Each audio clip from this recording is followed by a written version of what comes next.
Hi, I'm Barry Saik, CEO Greenbits. Hi, I'm Charlie Wilson. I'm the Chief Revenue Officer here at Greenbits. Hi, I am Chrissy Dal Porto. I'm the Vice President of Marketing.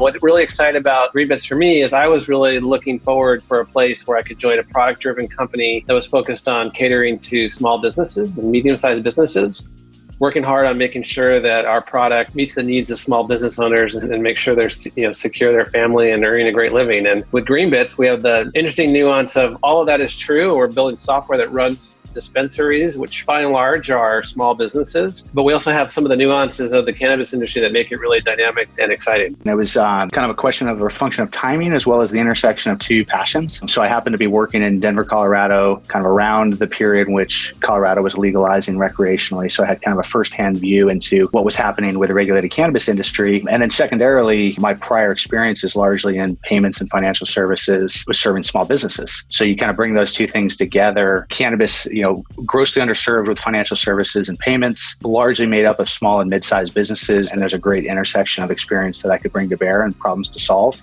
I was really impressed with Greenbits' leadership team. They came from a strong technology background, which is what I really respected and liked. I had been in software marketing for so long, really in security marketing for the last 6-7 years, that this was kind of a big jump. And it was really intriguing to me to join a new industry and figure out new challenges and personas and how to market to these people.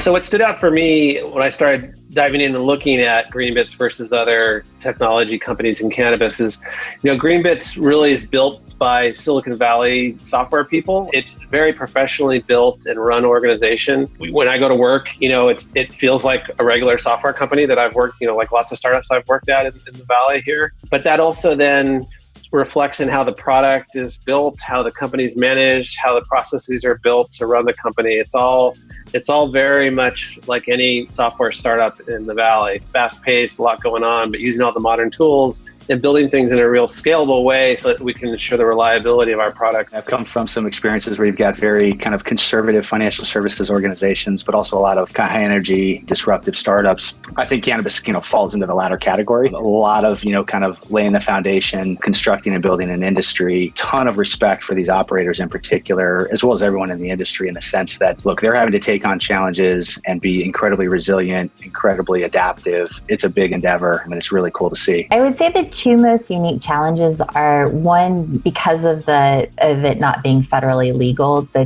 challenges on advertising on kind of the big normal players. The second is also the unique requirements that vary state by state. So compliance, having the right message for each state, having the right message for each kind of audience member within the industry. You're also only dealing with a limited audience size too. So in most other companies, you had a broad addressable market. This is definitely a smaller market. So you need to make sure that you're being honest and saying the right thing consistently, because you can't change your story. You have to get it right. And you want to make sure that you put your best foot forward. Well, I would start with saying that I'm super fortunate. We have an absolutely fantabulous marketing team. The team works together so well. And so even though sheltering in place and working remotely, we've probably gotten just as much, if not more, done. It's been super busy. Within our own walls, we have adapted pretty seamlessly. We are kind of a dispersed offices. We have, had the infrastructure in place. So pretty seamless transition to how we interact internally. Externally, we've also had kind of good mechanisms in place where we can work with customers in the awareness building and the sales process through the implementation, account management, and ongoing support remotely and from afar. Clearly, we like to get in front of customers. They like for us to come spend time with them. That's obviously been handicapped or delayed through this period. But, generally, internally and externally, we've, transitioned pretty seamlessly. Managing a company during this is very interesting. I'm pretty new. I'm used to being able to get in front of people and work with people directly and get them in a room and brainstorm. And, that stuff's kind of out the window now. So it's really all about, the Zoom meetings and scheduling. Well, I like to refer to them as operating mechanisms, but sort of your regular cadence for how you run the business. And luckily I'd had enough time when I joined in December to start putting in a lot of that structure for how we want to run the company. So that was kind of in place. And then we were able to do some practice runs as we saw things evolving. We said, okay, guys, imagine, you can't go to the office today. And so what are you going to do? And we just kind of did some drills running through and helping think through any kind of dependencies we had on being in the office face to face and worked out the kinks. Yeah, COVID's been definitely interesting. We were a little bit ahead, so it sort of was coming up as we were closing the round, but we were fortunately mostly through the round at that point. But it definitely caused, some extra questions and diligence, and we've built a plan consistent with the idea that we're probably going to have to weather the storm here for a bit, but we're actually in a really good place now that we've got our round closed and got things set up for some longevity here. So really excited about our position. Yeah, when I joined Greenbits, I did not come on board with hey, we need a rebrand. It was not one of my top 5 initiatives. It was not one of the things that we had discussed. But after a few months in, we realized that where we wanted to go as a company, that we needed to rebrand to align a little bit more with our core belief that regulated retail should really be safer, smarter, and easier. And that's kind of what we're trying to convey. And so Greenbits has a long history and a lot of loyal customers and fans. And so we didn't really want to abandon anybody either with the rebrand, and we wanted to make sure that we stuck to our core belief. That's really our focus, was simplifying regulated retail and helping our customers grow. So we try to really make it also a bit of a software company too, in our roots, that we are software and that we are part of this industry, but it also could apply to any regulated retail. Fundamentally, our strategy and objective doesn't change, which is to create a great experience for our customers. Also, fortunately, the industry by and large has been pretty resilient and pretty lucky throughout this process, in the sense that most states have deemed cannabis essential businesses. We've seen our customers not only survive, but thrive in a lot of respects. I think the biggest change is making sure that the adaptations that have occurred in the industry with curbside pickup and some of the parameters that have shifted, particularly in a very short term, that we make sure that we can support our customers through that process. And so we've made some course corrections to make sure that we're in a good position to do that. It has changed a little bit, what we're marketing and how we're trying to help our customers. And so one of the things that we did is we figured that people might have a little bit more time on their hands. We started offering our educational site, Greenbits University, for free. The second thing that we did was we did an integration with 3 to 4 partners to help our customers pivot to online and curbside pickup. And then the third way is really about data. So we take all of the data that we collect from our customers and we offer these quarterly benchmark reports. And so we've done a specific COVID-19 snapshot report to kind of see the real-time impact of how sales is being affected and how customers could possibly shift their business. The stores that are our customers, dispensaries, they're really focused on things that they can do during the shutdown, right? Which is they need curbside delivery, they need online ordering, they need to be able to do call and pickup services. And so we had features that supported those types of workflows already in the software, but we've put together FAQs and sent out a lot of email to our customers, making sure they know how to use the product the right way. And then we definitely are fast tracking some work around those areas to make sure we meet the needs of customers and are looking at really alternative ways of selling and transacting with their customers. It's a disconnect. It doesn't make any intuitive sense whatsoever. You've got an industry that's thriving, growing, employing a lot of people, attracting a lot of buyers, and has a lot of money moving in it. Yet it's starved of financial services, broadly speaking, and payments and merchant services, specifically speaking. I think the good news is, Safe Banking Act has built some momentum. As the industry continues to grow, the empirical evidence that the industry in a regulated construct is good and healthy, it's starting to get more and more attention from government agencies and regulators and kind of building a body of momentum. You think about it, there's almost 250 million people in the United States alone that are in states that have legalized cannabis. So whether you're a consumer or not a consumer, you're impacted indirectly through these legalization initiatives. And when you have an industry the size of cannabis that is completely unbanked and cash-based, it just does nothing good for anybody. Regulators can't monitor things the way that they would like or with the transparency that they would like. Obviously, consumers can't pay the way that they would like. You've got businesses that are storing lots of cash and having to manage that, which is a target for theft and for corruption. I think the good news is, through a lot of advocacy of a lot of people over a period of time,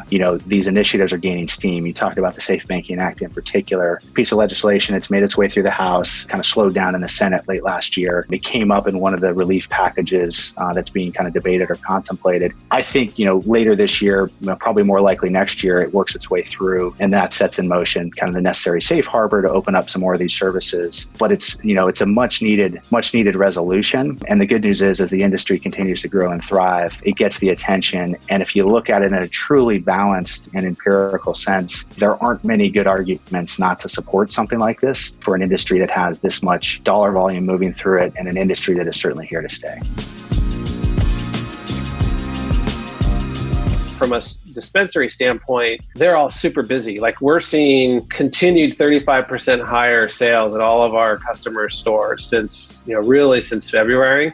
It kind of smothered out the normal 420 peak because we just have this sort of high mountain that's going on of sales. So the stores are busy and they're really just focused on satisfying the needs of their customers, making sure they have product to sell, the stuff that's just running their business. And we're focused on just ensuring that stability for them. The other thing though is people aren't making a lot of changes right now to their system. They're not opening new stores right now. So we're definitely seeing some of that in the marketplace right now. We expect that things will start to ease up a little bit here and we'll get back on track. Well, I will say it has been an interesting time. I think like everybody at Greenbits, and especially on the marketing team, we all realized that gaining new customers was definitely not the most important thing. We actually stalled a lot of our campaigns. We went silent on social for a while. We just felt it was not the right time to be pushing certain things. And so just trying to respect kind of the environment at the time. And then also on kind of communicating about how we feel about the Black Lives Matter and the movement was really having an open dialogue internally. So there's a lot of conversation that's happening internally, which is really good because it just keeps it front of mind. And then the second thing was, making sure that we showed up on social and that we were really showing what was important to us and what mattered to us, as well as we have a customer newsletter that we do and talking about, Greenbits' position in the customer newsletter. We also donate it to a variety of really remarkable organizations like the Last Prisoner Project or Black Girls Code or the Hood Incubator. For a relatively small company, I was actually astonished with the amount that was donated from employees and leadership and so forth. And so that felt really good. And I think really invigorated the employees and everybody. And then on the Pride Month, that's something that we participate in every year, but it also shouldn't just be 1 month of the year. I think that, we need to make sure that we continue that and that dialogue and that it's front and center, at all times. One of the things that we're doing on social is we're going to take each of the organizations that we've donated to and try and highlight one a week and talk about it. And then also get involved in doing kind of joint webinars and community functions and things like that, where it's not just donating money, but donating your time and kind of resources as well. There's a couple areas of focus for us. We're looking at a couple key new markets to enter. So we're entering Illinois right now. So we've got our product ready to go and we're talking to potential customers in Illinois and getting excited about getting into that new market. But then we've got a couple other new geographies that we're looking at as we continue our state expansion. And then we're looking to continue to expand the capabilities of our product. And that there's two main directions for that. One is our core product and just meeting the needs of those customers that are just trying to get their customers through the store really fast. And we're looking really carefully at all the workflows where we can shave some time and seconds and help them just transact faster. And then another important area for us is also partnering. And so we've got partnerships with some of the online marketplace people in cannabis, and there's more work we can do to actually enhance those opportunities with them. We are really, I guess, first and foremost, we're sticking the course. So hopefully, even if Godzilla comes, we will stick our course. So we are trying to really focus on helping the customers, like helping make regulated retail easy. And however we could possibly do that, like given whatever challenges, if it's, switching to online or curbside delivery, whatever it might be, how can we help our customers change and evolve with whatever comes at them, I would say. There's not magic or rocket science to what's happening. It's just being very well in your prioritization and very effective in executing against that roadmap. So that all kind of remains the same. So against that, it's obviously continuing to support our customers. We've made some minor tweaks to our roadmap to accommodate some of the changes in their business, as we've already talked about. And then, as we go into 2021, we think there's a lot of opportunity. We think it'll be a really big year for cannabis. The industry, which has had some growing pains over the last year to two, I think is working through those. A lot of exciting activity happening with some new markets opening or some historically medicinal markets transitioning to recreational markets. Canada's doing some great things, north of the border, and their kind of reboot of their own program, which is federally legalized. So we think we've got a lot of exciting stuff in front of us, but at the end of the day, it's just about executing effectively and taking good care of our customers.